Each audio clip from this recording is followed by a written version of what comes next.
Glória a Deus. Espero que todos estejam bem. Espero que todos tenham tido uma semana abençoada. Vamos iniciando, né? Final de semana a gente vai se ajustando, vai se acalmando, vai priorizando certas coisas, deixando outras de lado. Mas o importante é que nós busquemos ao Senhor, não é verdade? Não só de sexta, não só de domingo, mas a cada dia nós precisamos nos conscientizar, né? Eu gostava muito de fazer oração, Senhor, eu entro na Tua presença. Mas a grande verdade é que a gente não entra onde Deus sempre esteve, não é mesmo? O Senhor na sua onipresença, ou seja, Deus está sobre todos os lugares. E isso está na Bíblia, né? Salmo 139, o salmista ele fala, para onde eu irei que os teus olhos não estejam sobre mim? Eu posso ir para a direita, para a esquerda, para cima e para baixo, não há onde eu possa ir, onde a presença, a ciência, os olhos de Deus não estejam. Então é onde nós nos conscientizamos da presença de Deus, ou seja, Senhor está aqui. E esse é um lugar de temor até mesmo, porque a gente vai fazendo as coisas, não porque a nossa esposa possa estar com a gente, ou nosso marido, os nossos pais ou filhos, isso não nos move, mas o que fica claro a nós é entender que Deus está presente conosco em todos os momentos. Amém? Amém. Assim a gente vai entendendo que o nosso relacionamento, a forma como nós vivemos a nossa vida, arigato, tomodachi, né? A forma como nós vamos vivendo a nossa vida, ela precisa ser muito mais intencional, porque o Senhor está presente. Quando eu acordo, quando eu vou para o trabalho, quando eu estou trabalhando, quando eu estou no intervalo do trabalho, o Senhor está presente em todos esses momentos. Muitas das pessoas, elas acabam perdendo essa graça de Deus, que é Deus em nós, né? Derramado através do Espírito Santo, e acabamos vivendo uma vida ignorante, né? Não é ignorante de grosso, nada assim, mas é ignorante de falta de conhecimento, ou falta de ciência da presença de Deus sobre as nossas vidas. Quando nós vivemos como se Deus não estivesse presente, de fato assim se torna, porque estamos tão cegos, que é como eu fechar os meus olhos e continuar andando como se nada tivesse na frente. Obviamente que eu não aconselho a gente fazer isso. Mas, quando abrimos os olhos e vemos o que está diante de nós, o Senhor diante de nós, o Senhor ao nosso lado, o Senhor por detrás, o Senhor que nos guia, o Senhor em nós, o Senhor na vida do teu irmão. Olha para o seu irmão aí do seu lado, dá um sorrisinho para ele. Deus na vida do teu irmão aí, né? Uns mais bonitos, outros mais cheirosos, outros mais ajeitados, mas é a manifestação da glória de Deus na figura do teu irmão. Assim, né, alguns podem até questionar, mas é a verdade, aí você questiona com Deus, alguns com mais cabelos, outros menos, um com 1,50 m, outros com 1,80 m, e está tudo certo. Essa é a beleza dessa pluralidade, que Deus ele vai se revelando a cada um de nós. Por isso que a obra do Senhor não acontece sozinho, mas acontece em conjunto. E nós precisamos estar sensíveis a isso. Aonde eu quero chegar diante disso? Por incrível que pareça, eu quero falar hoje com os irmãos sobre fé. Por que fé? Você pode perguntar para mim, né? Porque é a primeira coisa que nós fazemos, ou melhor dizendo, é o fator chave que rege a vida do cristão. Você pode estar aqui, mas você não ter fé. É como eu dei o exemplo, eu posso fechar os olhos e ignorar a existência de Deus. Mas isso não muda a realidade de um Deus real e presente. A fé, da mesma forma, é um lugar de escolha. É um lugar onde nós depositamos o nosso coração vendo ou não, crendo ou não. Isso não muda a realidade de Deus. Isso não muda a realidade das Escrituras ou do que a palavra do Senhor quer falar para nós. Assim eu quero falar com os irmãos, né? Uma coisa, assim, é a gente falar sobre fé. E é justamente, por mais que eu vou falar sobre fé aqui, mas algo que o Senhor tem me levado nesses últimos anos, né? Uma coisa é nós falarmos sobre fé. Olha, você precisa ter fé, você precisa crer. Meu irmão, você precisa crer na tua cura. Você precisa crer que algo Deus vai fazer na tua vida e na tua casa. Outra coisa é você viver pela fé. A gente pode falar de fé. Outra coisa é você viver pela fé.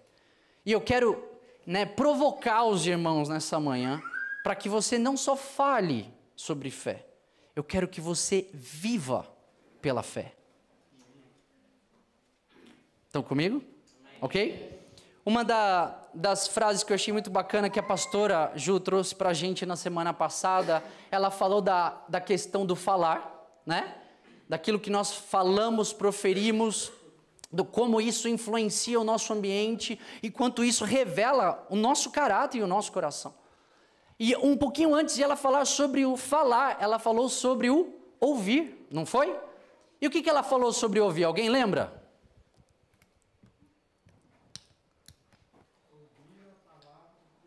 Ouvir a palavra de Deus, exatamente. Eu achei muito legal esse trocadilho que ela fez, que ela falou assim, eu não sei aqui, mas no Brasil aquele, o Cidade Alerta, nossa, é só tragédia, meu irmão. Se você assina esse canal aqui, eu te recomendo a não assistir, porque é só caos, é só desesperança, é só morte, roubalheira, sequestro. Eu falei, meu Deus, não vou sair nem de casa.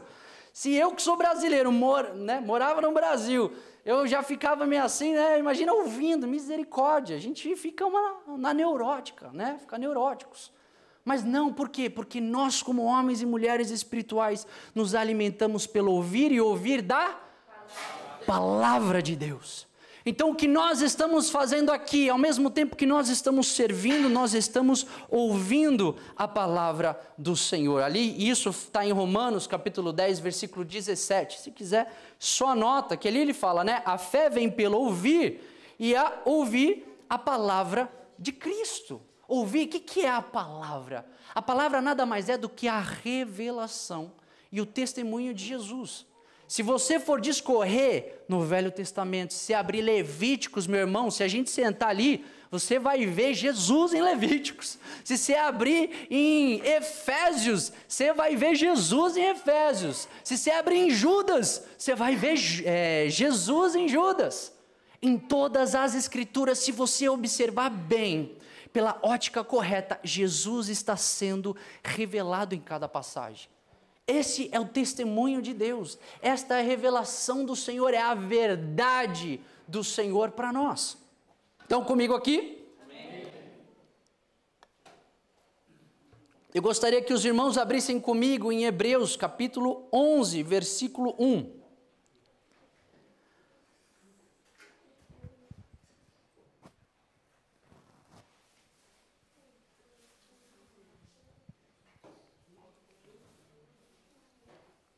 Hebreus capítulo 11, versículo 1. Ora, a fé é o firme fundamento das coisas que se esperam e a prova das coisas que se não veem. É isso aí. Obrigado pela iniciativa. Eu ia ler, mas já me ajudou aqui, deu uma descansada na voz, tá ótimo. Dai Diogo, Gente, uma das coisas, eu não sei se você percebeu que eu tô com um colarzinho descolado aqui, O Mário falou que é do Wolverine, Eu falei, tudo bem, É que eu sou meio peludo, Eu entendi o recado, tá tudo certo, Mas esse daqui, gente, é um pingente que eu fiz há mais de 10 anos atrás.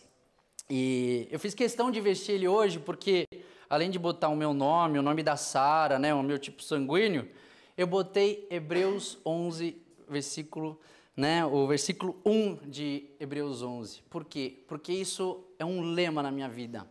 E eu quero que isso seja um lema na sua vida. Porque, de fato, meus irmãos, não dá para falarmos de Cristo, falarmos que somos cristãos, não dá para irmos à igreja, não dá para fazermos a vida se o fator fé não estiver presente nas nossas vidas. A beleza, dessa passagem, que ela é até um pouco confusa, porque aí você começa a associar. A fé, ela é o firme fundamento das coisas que se esperam.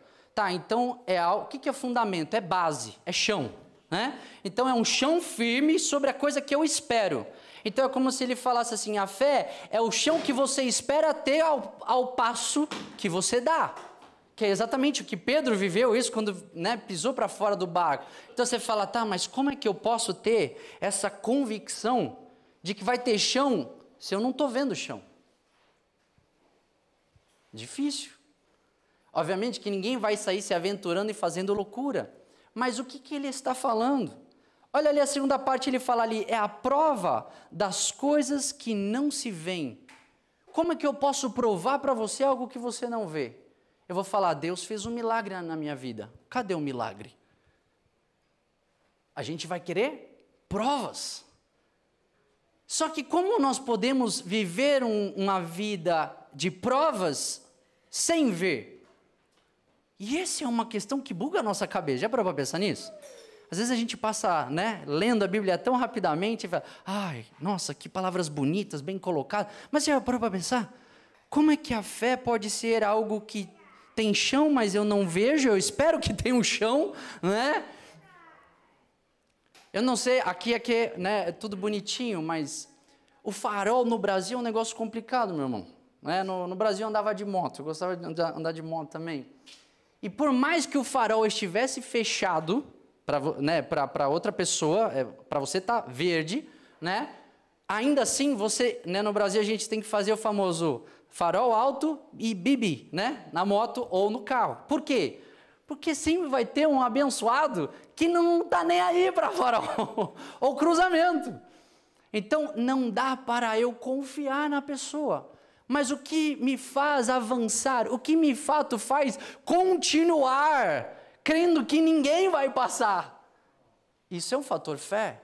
É a fé de que, Senhor, pelo amor de Deus, segura aí todo abençoado que está revoltado, rebelde, faça ele, abre os olhos, todo daltônico agora, começa a clarear as cores aí para ver verde, amarelo, vermelho. Mas o que te faz, por exemplo, sentar nessa cadeira? O que me garante que ao sentar nessa cadeira, ela não vai quebrar ao meio? Talvez de muitas tentativas e de muitas sentadas, ela de fato traz uma certa garantia.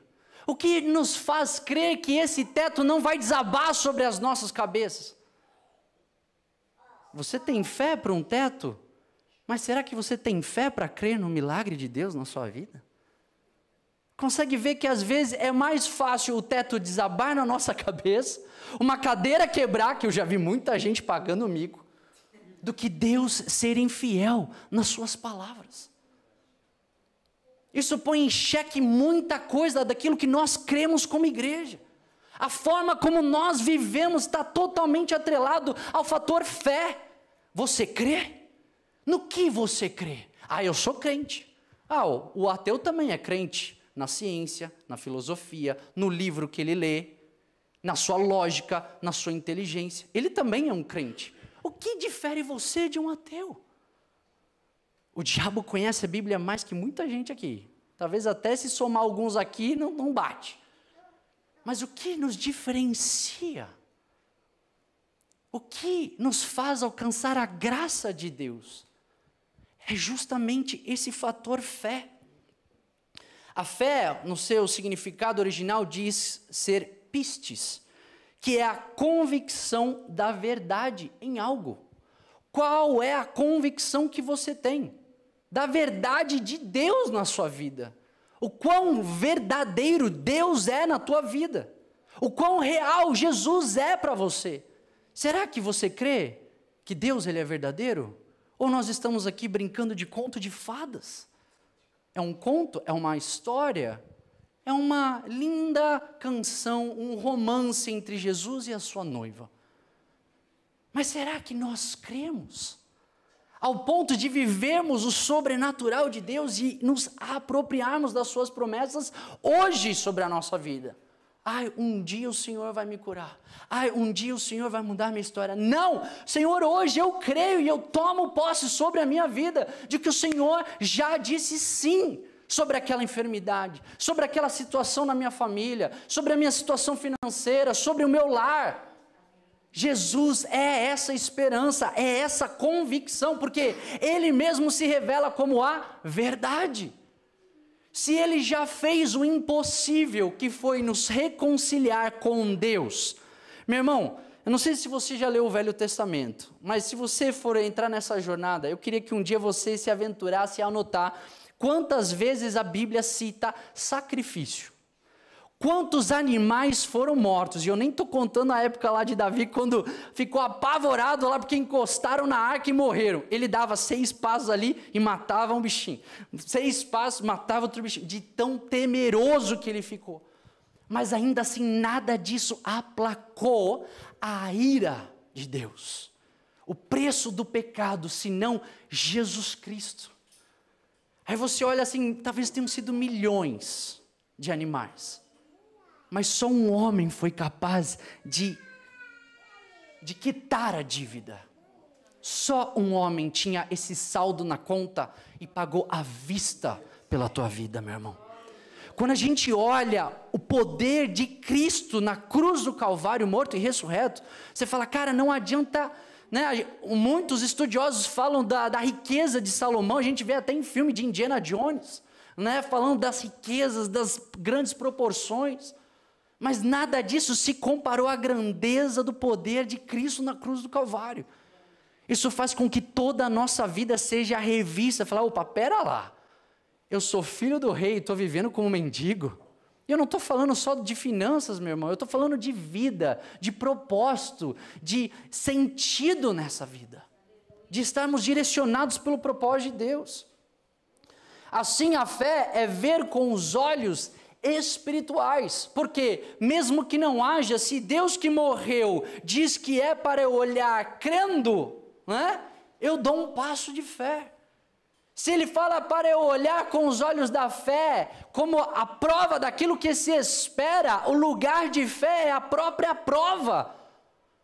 A própria bênção, ela já é revelada através da fé. A pergunta, você está aqui e você está com que coração? A fé no teu coração. Quando nós cantamos, quando nós oramos, quando nós nos ajuntamos, a fé é presente em tudo que nós fazemos. Porque ela é a própria manifestação daquilo que nós não vemos. A fé, ela muda a realidade das coisas. Assim fica a pergunta para nós, como viver pela fé? E eu quero que você tenha isso como um norte para a sua vida. Às vezes a gente fala, isso é coisa da minha cabeça, isso é o homem, né? Uma das coisas, eu gostaria que os irmãos acompanhassem comigo em 2 Coríntios, capítulo 10.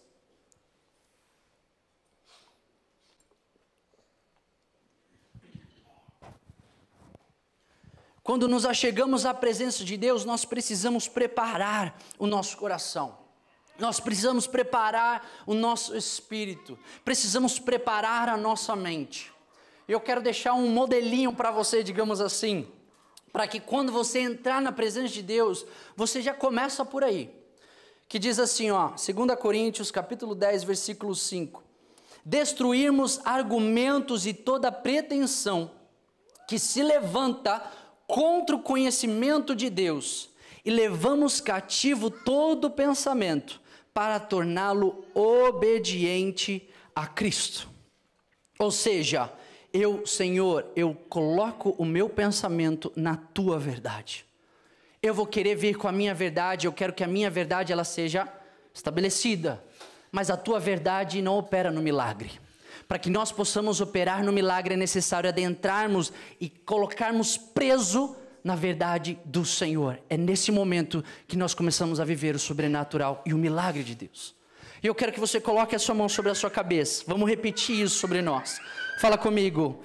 Eu destruo todo argumento e toda pretensão que se levanta contra o conhecimento de Deus. Eu levo cativo todo pensamento para torná-lo obediente a Cristo, em nome de Jesus. Quando nós assim o fazemos, é onde os nossos pensamentos eles estão plugados com a verdade do Senhor.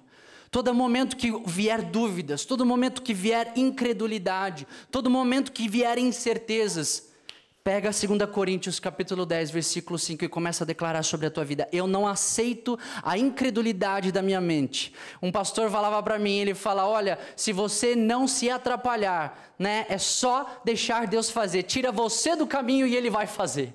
Muitas das vezes Deus não faz porque nós nos colocamos diante de Deus, como não aqueles para receber, mas para aqueles que interceptam aquilo que Deus está fazendo. Não atrapalhe o que Deus quer fazer na tua própria vida. Fala para o seu irmão, não atrapalhe o que Deus quer fazer na sua vida, meu irmão. Às vezes a gente quer ouvir de Deus, mas a gente está com um baita fone de ouvido. Às vezes a gente quer ver mais de Deus, mas a gente está com os olhos fechados. Às vezes a gente quer nos aproximar de Deus, mas a gente não levanta. O que precisa? Precisamos dar um passo. Como eu vou pisar o firmamento, o chão, o solo, se eu não der um passo? Ele já fala, estou aqui, vem, chegue-se a mim, vinde a mim. É movimento, meu irmão, é movimento. Uma vez eu li um livro, achei tremendo, do Randy Clark e do Bill Johnson, falando sobre cura. Falando nisso, domingo, né, temos pré-eleitor especial aí, vai ser bênção. E nesse livro eu achei muito legal que eles falam sobre isso. A fé, ela precisa dar fruto. A fé é aquela em que ela precisa ser colocada em prática. Você não pode somente ouvir a palavra, como eu disse, nós precisamos viver a fé. Não dá só para você pregar sobre fé, você precisa praticar a fé. Aí eu pergunto para você, eu quero que você pergunte para si mesmo, o que o Senhor está te chamando a colocar a fé sua em prática? Em que esfera? Em que área?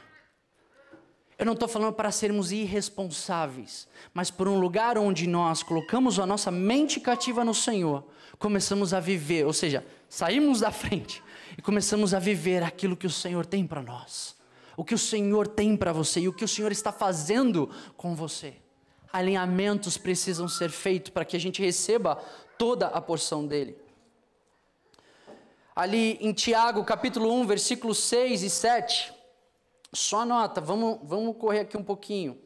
Tiago, capítulo 1, versículos 6 e 7 diz assim: peça, porém com fé, sem duvidar.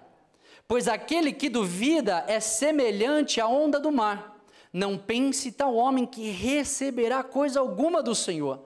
É alguém que tem a mente... Em algumas versões usa o termo doble, né, que é de duplamente, mente dividida, e ela é instável em tudo o que faz. Pergunta para o seu irmão, você é instável? Ixi, agora pegou, hein? Você é instável? Não dá para nós nos achegarmos diante de Deus com dúvida. Não dá para nós nos achegarmos diante de Deus como a onda do mar, né? O que é a onda do mar? Ela vem e vai, vem e vai. Tem hora que avança mais, tem hora que volta bastante. E fica naquilo. Mas e aí? Decide.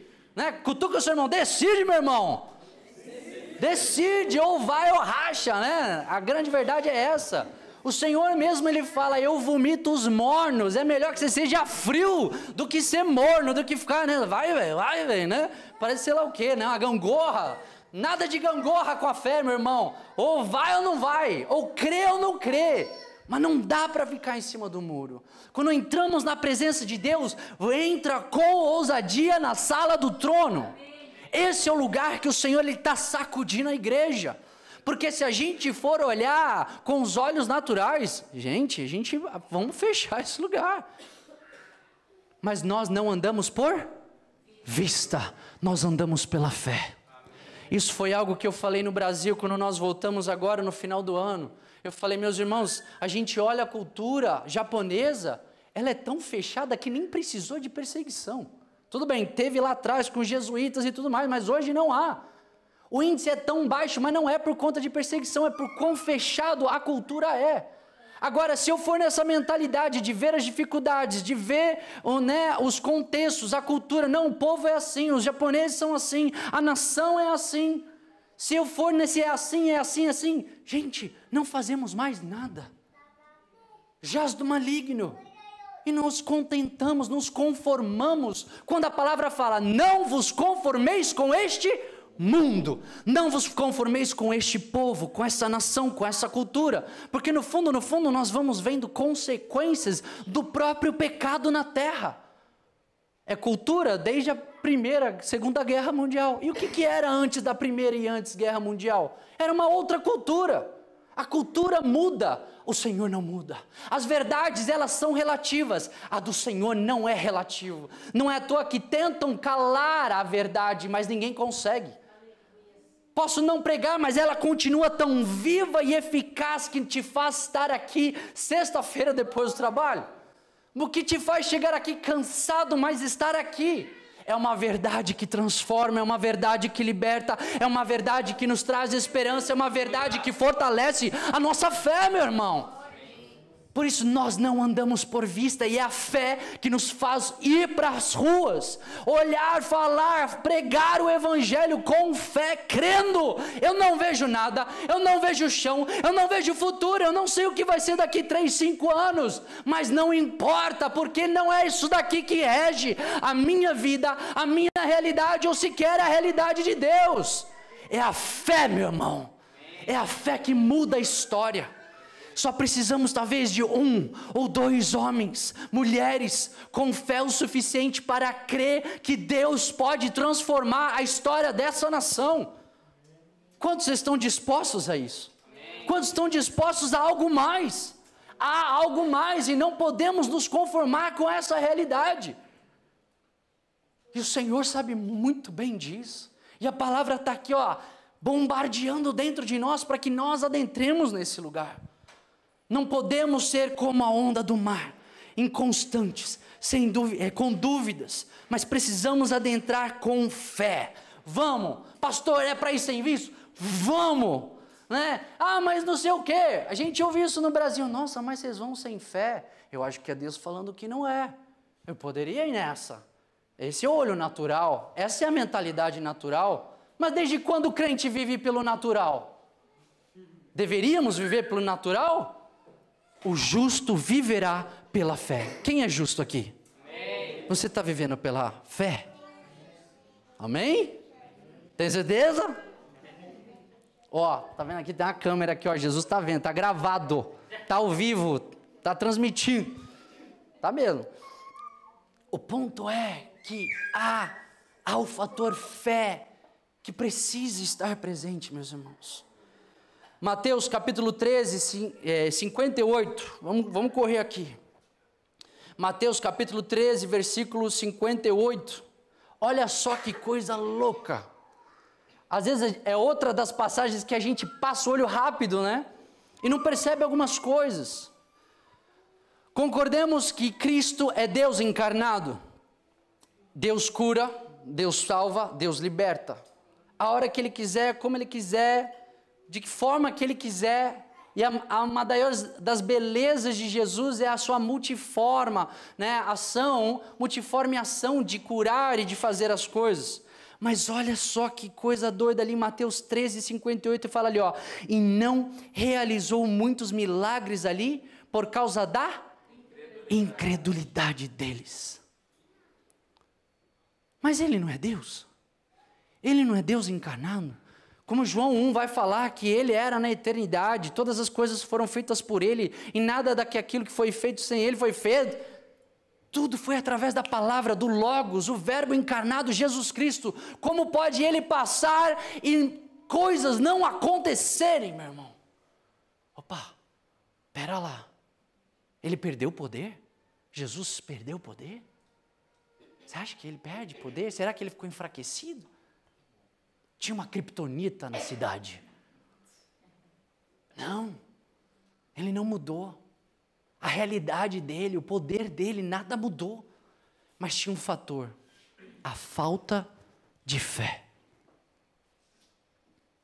E é ele que não tinha fé? Ele desanimou, ficou incrédulo de repente, deixou as emoções levarem ele? Não, era a incredulidade do povo. Era a falta de fé daquele lugar.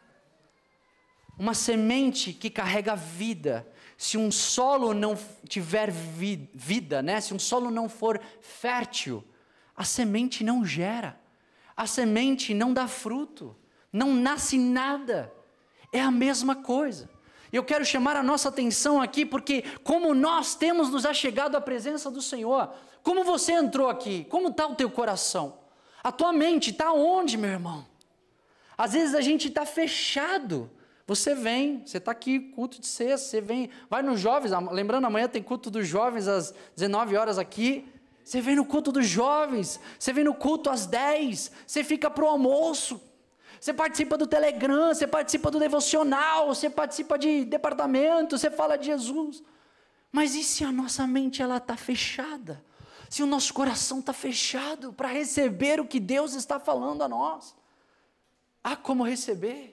Você acha que Deus força algo? Você acha que Deus ele é invasivo assim, ele sai arrombando? Ele não faz isso. Apocalipse mesmo vai falar, eis que estou à porta e bato.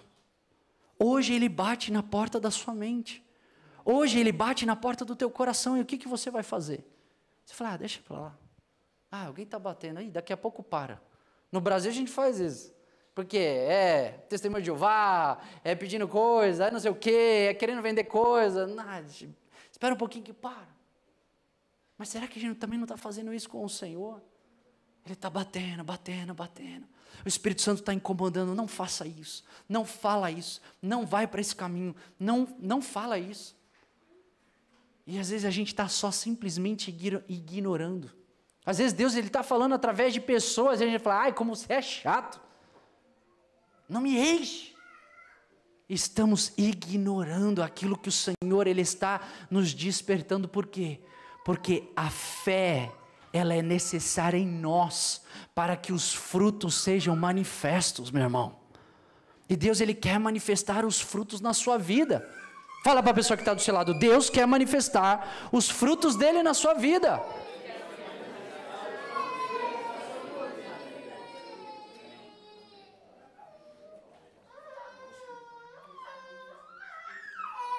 Assim nós precisamos manifestar a verdade pela fé. Nós manifestamos Cristo e esse é o seu testemunho. Vou falar de novo. Nós manifestamos a verdade pela fé. O que é manifestar a fé? É manifestar Cristo.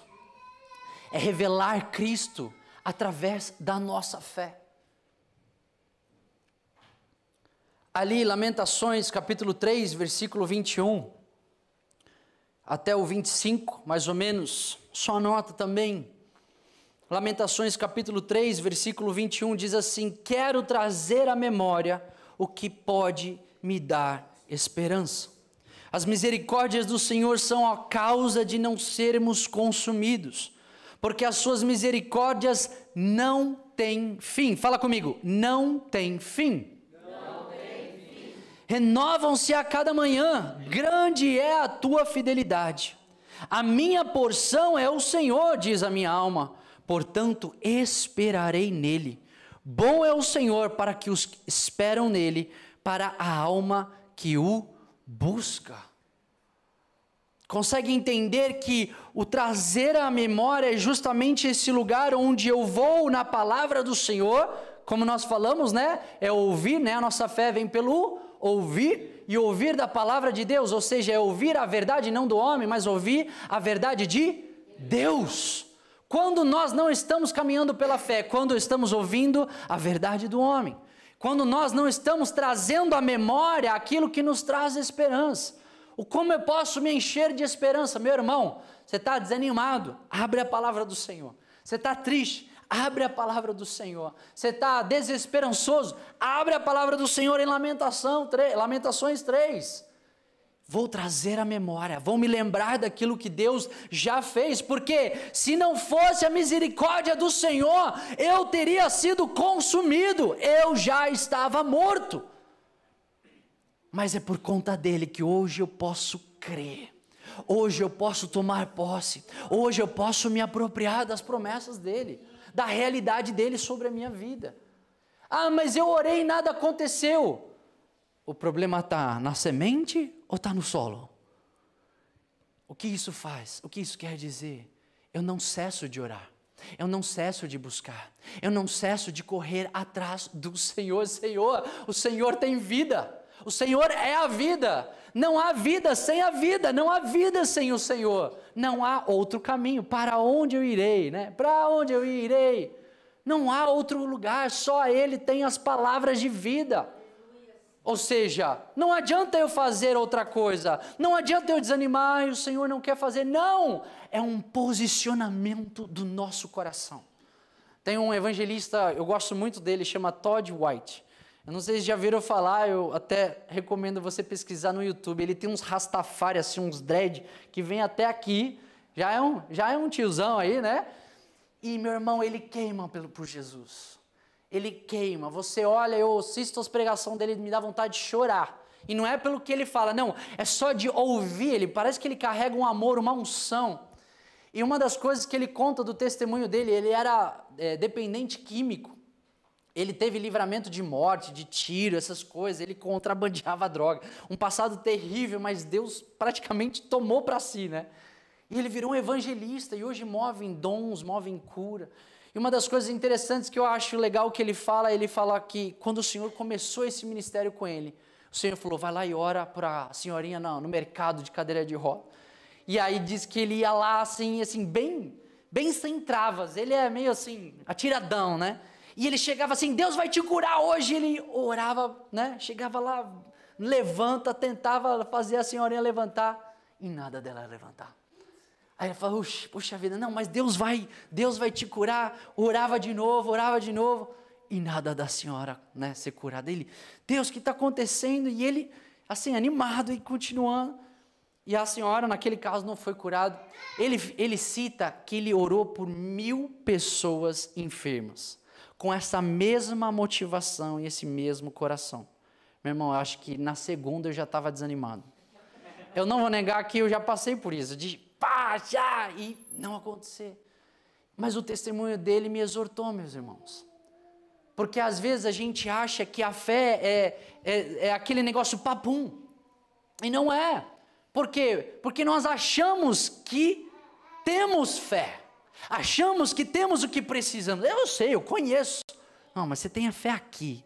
É por isso que é fácil nós pregarmos sobre fé. O que eu estou fazendo aqui é fácil. O difícil é o que nós vamos fazer depois daquela porta, meu irmão. Isso é o difícil. E essa é a realidade.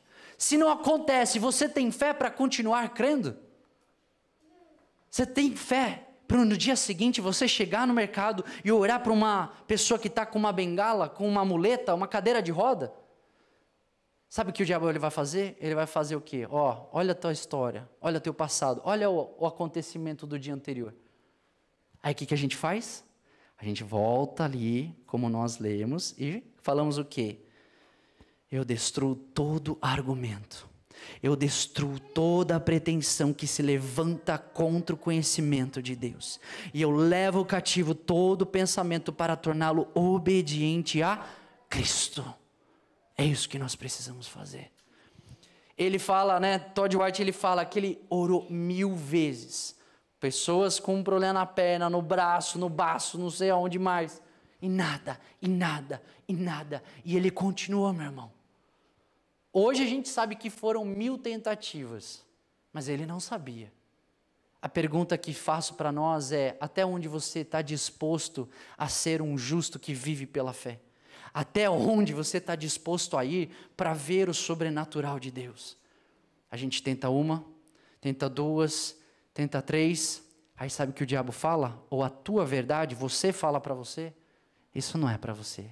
Deixa para o pastor no domingo. Mas não é essa a realidade que Deus tem.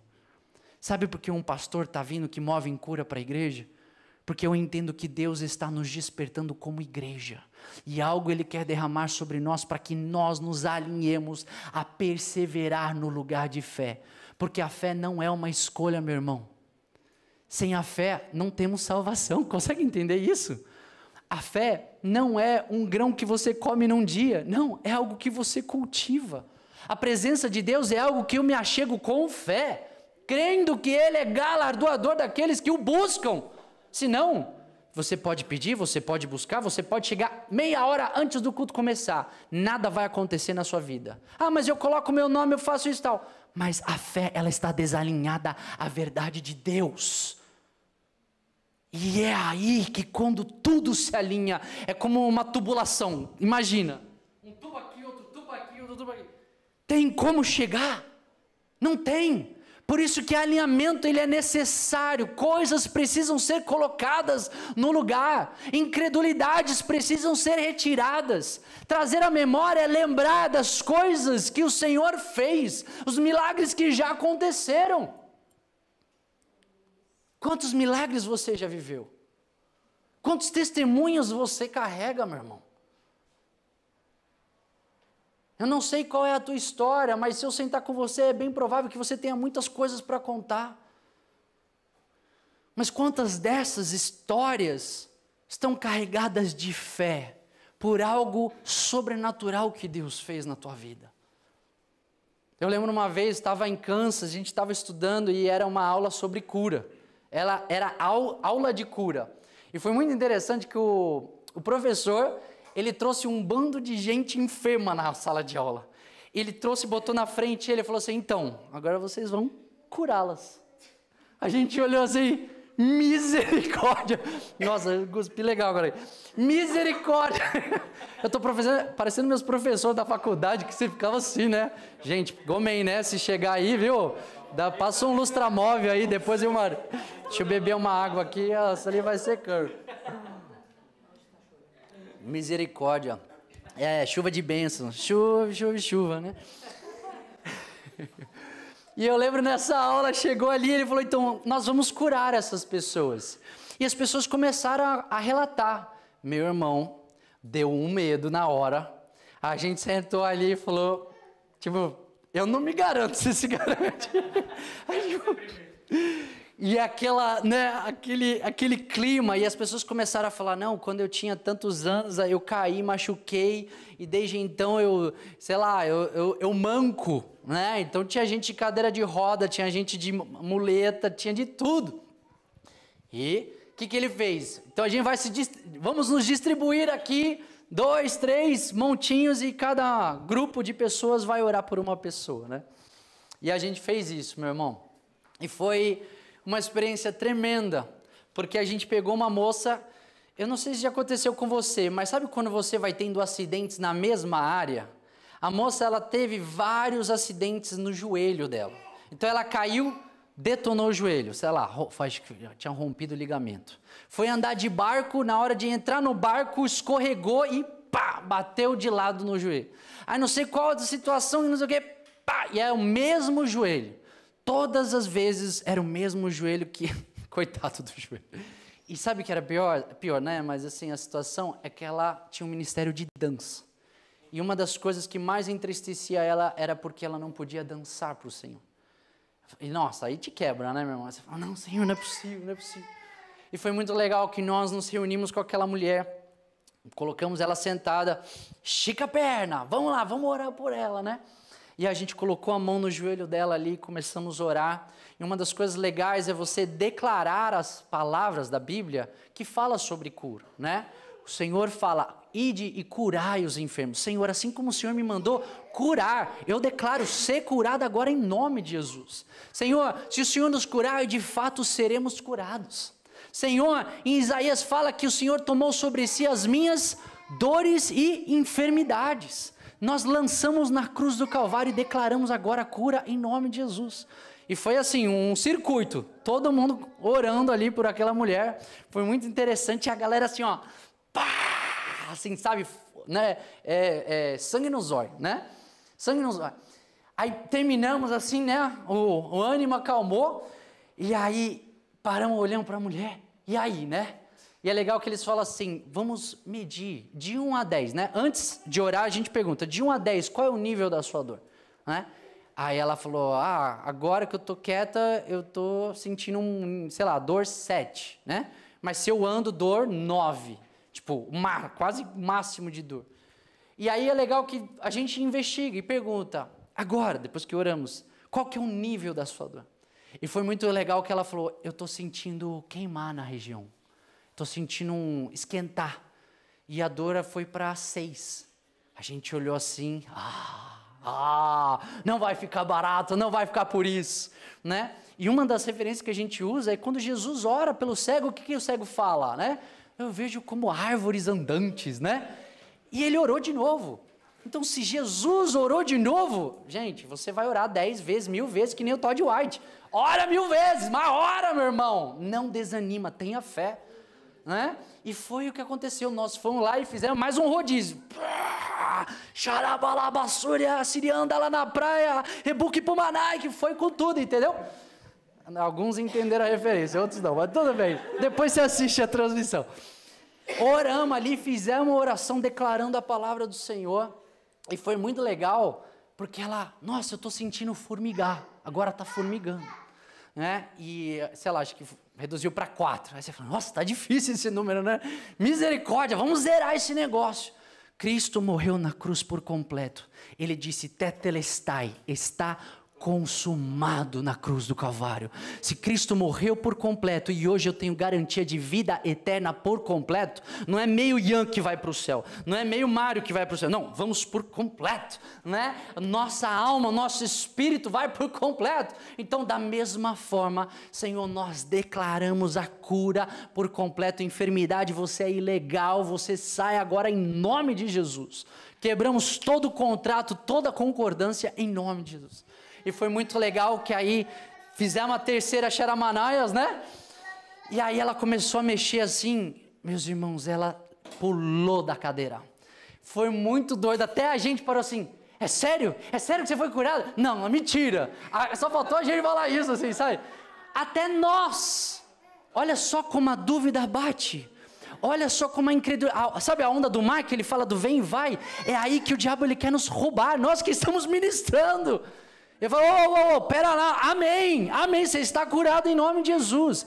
Meu, ela chegou mancando, ela começou a pular, ela ficava pulando assim, ela levantava assim, e sabe o que foi a coisa mais legal? Ela começou a dançar.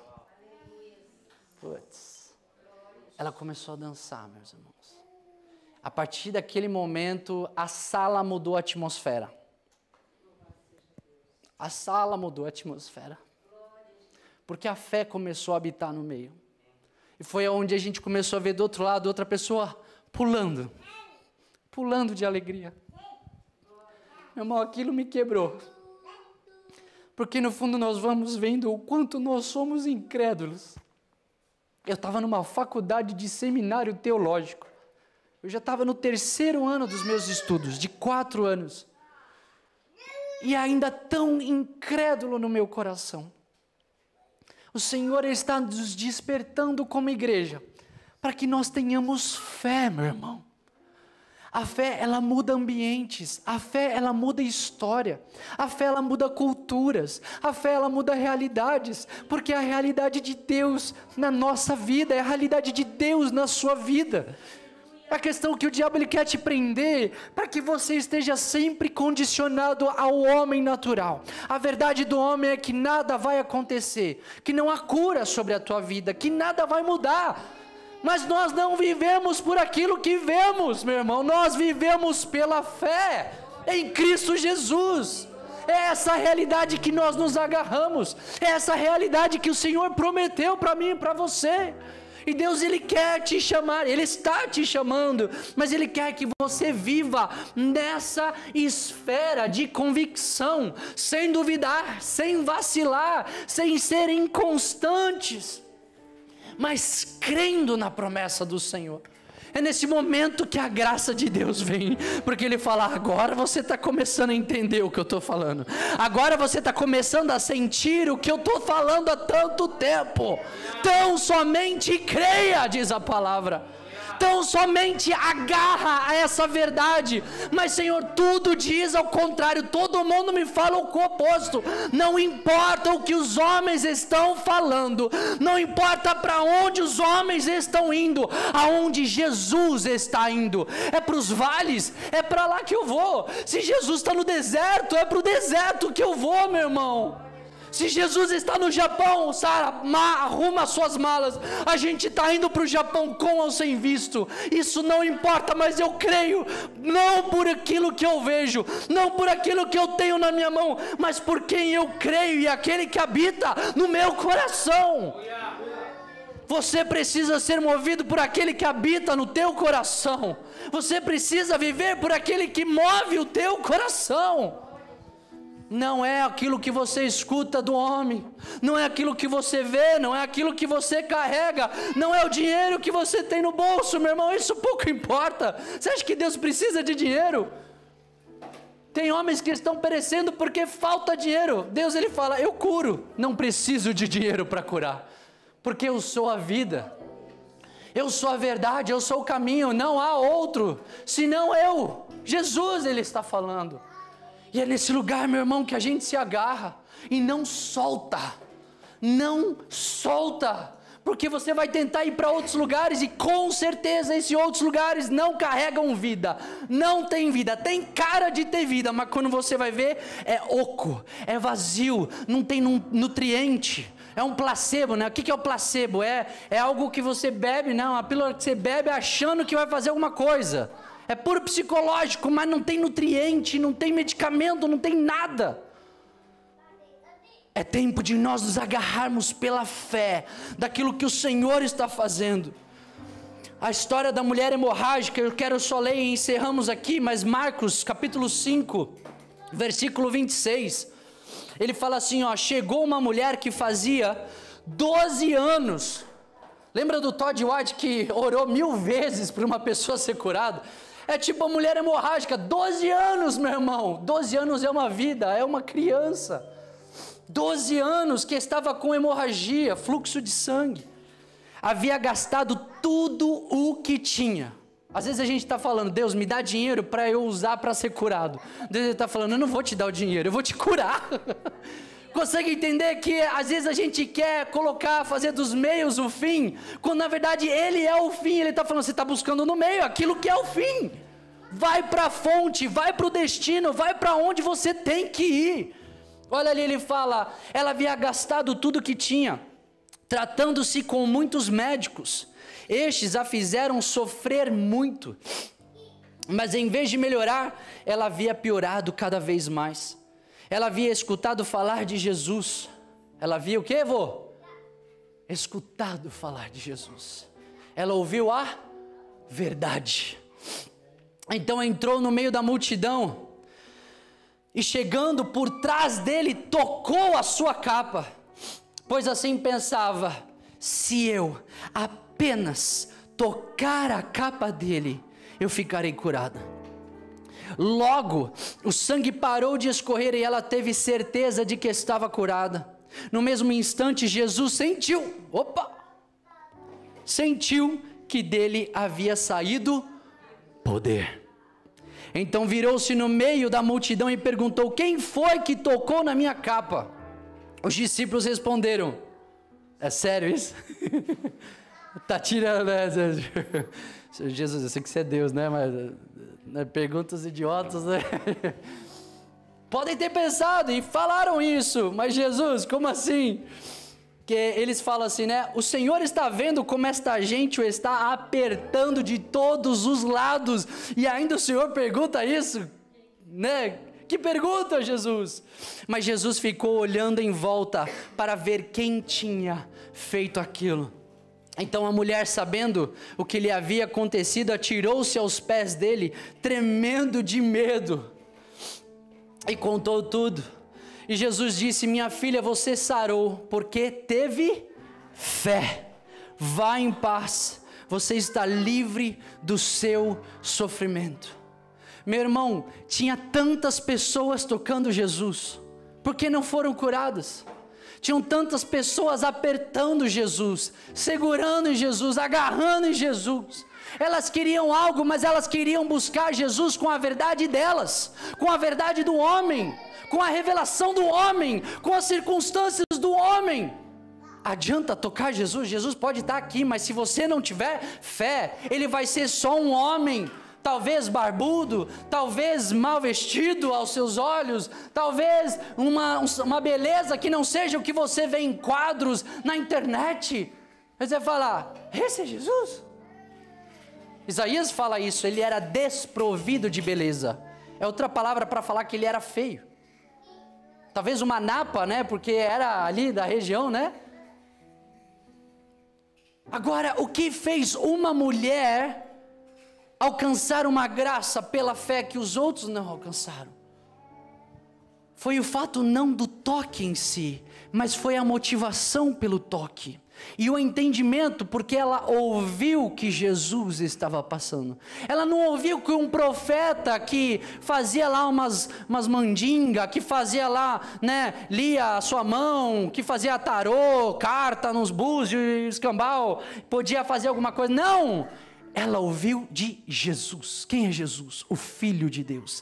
Quem é o Filho de Deus? É a palavra encarnada que criou os céus e a terra. Ele é o haja de Deus que criou todas as coisas, meu irmão. É aquele que botou fôlego no homem. É aquele que traz vida para nós. Assim a gente vai entendendo esse lugar, que começa com fé. Por isso, sem fé é impossível agradar ao Senhor. Sem fé é impossível ver o Senhor. Sem fé é impossível viver pelo Senhor. Consegue entender como a fé, ela é a base de tudo isso que nós estamos fazendo aqui? Pouco importa quão profundos os alicerces da igreja, se a fé não for a maior base dela. Porque o que fazemos? É só boas obras, é só barulho, é só altruísmo, humanismo, é só cuidados naturais. Mas nós não estamos aqui para isso. Isso o mundo já faz. Porque nós não viemos com a verdade humana, nós nos achegamos diante da verdade eterna, que veio, que foi encarnada e revelou no meio dos seus.